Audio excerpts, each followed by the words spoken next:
Buen día, mi nombre es Hugo León, estudiante de la TCU en docencia del inglés. Vamos a hacer hoy un reporte de lectura sobre las técnicas de agrupamiento en una aula de lengua extranjera. Primero empezaremos hablando sobre el autor Marlene Ramírez Salas, que nos da una introducción que habla de las herramientas como las competencias o los juegos de mesa que han utilizado los docentes, los profesores de inglés para fomentar la interacción y la participación entre los estudiantes. Luego hay una definición de Cranch de 1992 que habla de hablar un idioma significa más que referirse al mundo. Esto es que actuamos con el idioma, lo utilizamos para vivir a través del lenguaje, para existir en el mundo, nos comunicamos. El aprendizaje sucede en el mundo, en el espacio entre usted y yo, entre tú y yo, entre el alumno y su entorno. El intentar que el mundo lo entienda, comprenda lo que quiera a través de las palabras. Dentro del aula somos una micro sociedad que al relacionarnos a través del idioma construimos conocimientos.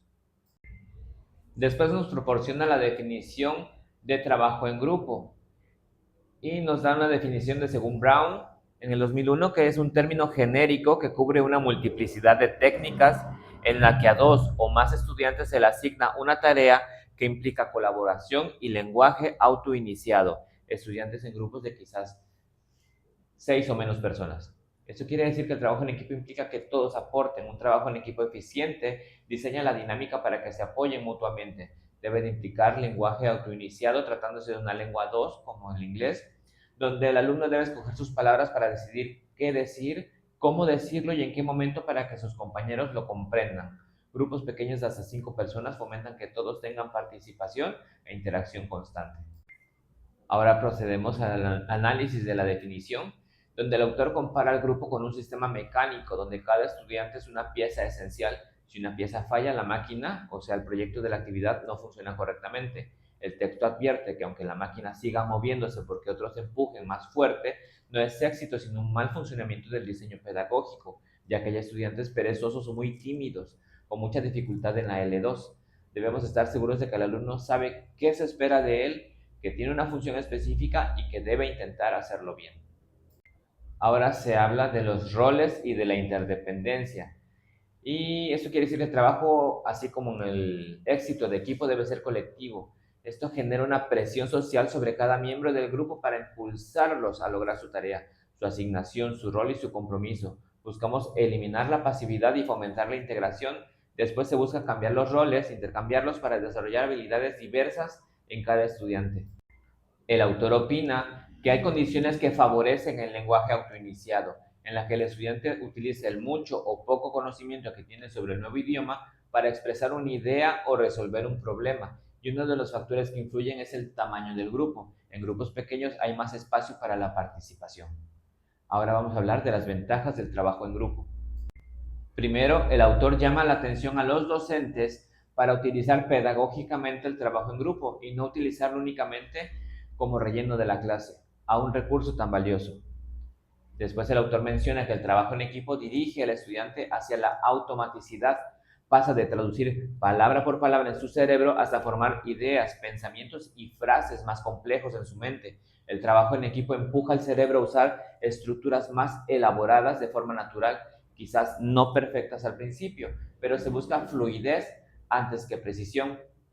Después, el autor habla de cuánto tiempo y en qué condiciones practica el estudiante. En grupos pequeños hay más oportunidad de practicar, se evita el pánico de tener que hablar y posiblemente equivocarse frente al grupo y se genera la negociación de significado, que es cuando los compañeros se ponen de acuerdo para saber si lo que dijo es correcto o no y si está utilizado adecuadamente, si está bien dicho, se corrige y se ven orillados a mantener diálogos más elaborados. El trabajo en equipo ayuda a que lo aprendido se quede grabado en la mente. Cuando el idioma se ocupa para algo importante, un tema atractivo, un chisme, una noticia, una opinión polémica, cuando hablan de su vida, de sus intereses, conectan emocionalmente con el lenguaje, lo que lleva a conseguir un aprendizaje significativo. El pánico, el miedo al error, a la crítica, lleva al cerebro a apagarse para protegerse. En un grupo pequeño se intenta crear un ambiente más de amigos, de confianza, donde cometer un error no se perciba como el fin del mundo, sino como algo natural en el proceso de aprendizaje. Otra ventaja del trabajo en grupo es el empoderamiento del estudiante. Los grupos se ven orientados a tomar decisiones sobre la actividad, sobre lo correcto y las correcciones. Aprende a utilizar sus propios recursos, la lógica, sus apuntes en el Internet, para resolver problemas de manera independiente y grupalmente. En este punto, se apoya que las teorías de las inteligencias múltiples de Howard Gardner y el autor opina que el trabajo en grupo refuerza las habilidades individuales de cada alumno, lo que eleva su autoestima y disminuye su resistencia consciente o no a aprender el idioma. También opina que el trabajo grupal los ayuda a saber moverse socialmente, esperar su turno, respetar silencios, dirigirse hacia los demás apropiadamente y con seguridad. No solo se aprende un idioma, sino a desarrollar habilidades sociales. También existen desventajas del trabajo en grupo, y la primera de ellas podría ser el ruido, el cual será inevitable, que puede molestar a otros salones, pero en este caso el ruido es necesario. La práctica constante del idioma es necesaria para su fijación. Podemos solicitar no elevar la voz, hablar adecuadamente, podemos moderar con una seña o con la mano si se está elevando mucho el tono. El segundo punto en contra habla del caos que se puede generar y sugiere que el docente tome el papel de director de orquesta, que proporcione instrucciones claras antes de la actividad y que vigile constantemente el desarrollo al realizar actividades grupales de manera constante. Se genera una rutina que se vuelve algo más sencillo de manejar. Después, el autor menciona el uso de la lengua materna como un punto en contra, pero sugiere utilizarlo a favor, contextualizando el ejercicio con situaciones hipotéticas donde solo se puede hablar la L2, tolerar los errores como parte del proceso de aprendizaje, permitir que se corrijan entre ellos mismos de manera que se refuerce la cohesión grupal y motivándolos para que se autocorrijan y practiquen en situaciones cotidianas de su día a día para alcanzar el aprendizaje. Después nos proporciona una lista de actividades de trabajo en grupo de la autora Penny Ur, que pueden ser discusiones, debates, resolución de problemas, simulaciones y juegos de rol, pronósticos de noticias, creación de una historia y un programa que podemos ocupar. Para lograr un trabajo en grupo exitoso, el autor nos proporciona una serie de 10 pasos.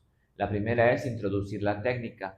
Aquí establecemos claramente las instrucciones de la actividad, si es necesario que las expliquen ellos mismos para verificar que se entendió. Reciprocidad. Vamos a dar un tema, haremos equipos de tantas personas, se van a agrupar de acuerdo a filas, apellido, letras del nombre, tendrán X cantidad de tiempo para realizar la actividad y van a asignarse estas tareas y estos roles y se evaluará de tal manera.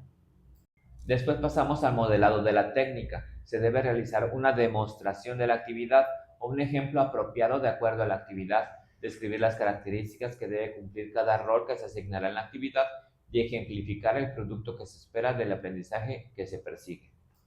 El tercer paso es dar instrucciones explícitas, claras y concisas en palabras sencillas de acuerdo al nivel de los estudiantes. En el cuarto paso vamos a dar expresiones útiles o gambits. A veces saben qué quieren decir, pero no saben cómo decirlo y para eso se pueden proporcionar palabras claves, unos pies de inicio de oraciones, orientación gramatical o de la actividad que se esté realizando, dando un empujón necesario para iniciar el tema, como hello, how about, tal, I agree o I disagree. 5. Dividir la clase en grupos. Debemos variar los grupos, agruparlos de distintas maneras, por signo zodiacal, mes de nacimiento, primera letra del nombre para que tengan. 5. Dividir la clase en grupos. Debemos variar los grupos, agruparlos de distintas maneras para que tengan una distinta interacción social con diferentes personas. 6. Asignar los roles. De esta manera vamos a variar los roles para que experimenten las diferentes perspectivas, ya sea de líder o de colaborador.